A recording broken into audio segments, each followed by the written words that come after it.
அறிஞர் இப்ராஹிமுல் ஹர்வி ரஹ்மத்துல்லாஹி அலைஹி சொல்லுவார்கள், சொர்க்கத்திலே 7 வகையான சந்திப்புகள் உண்டு. 7 நாட்களும் 7 பேர்களை சொர்க்கத்திலே சந்திப்பார்கள். அதில் முதலாவதாக பிள்ளைகள் பெற்றோர்களை சனிக்கிழமை சந்திக்க செல்வார்கள். சொர்க்கத்தினுடைய அந்த பங்களாவிலே பெற்றோர்கள் பிள்ளைகளை ஞாயிற்றுக்கிழமை சந்திக்க செல்வார்கள். அதுபோல திங்கட்கிழமை மாணவர்கள் தனக்கு கற்றுக் கொடுத்த ஆசான்களை ஆசிரியர்களை திங்கட்கிழமை சந்திக்க செல்வார்கள்.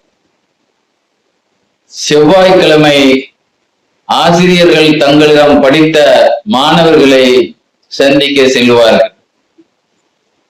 அதுபோல புதன்கிழமை ஒவ்வொரு நபியினுடைய சமுதாயம் அந்த நபிமார்களை சந்திக்க செல்வார்கள்.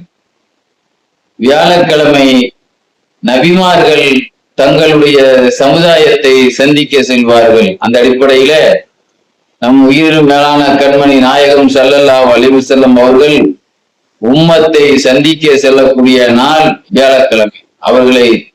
அவர்களுடைய சந்திப்பை அல்லாஹ் நமக்கு நசீபாக்கட்டுமாக. வெள்ளிக்கிழமை படைப்பினங்களை அல்லாஹ் சந்திப்பான்.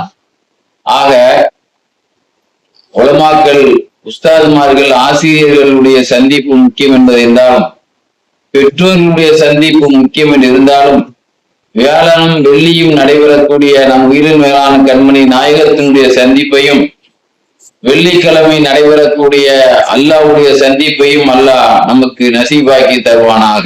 ஆமீன்.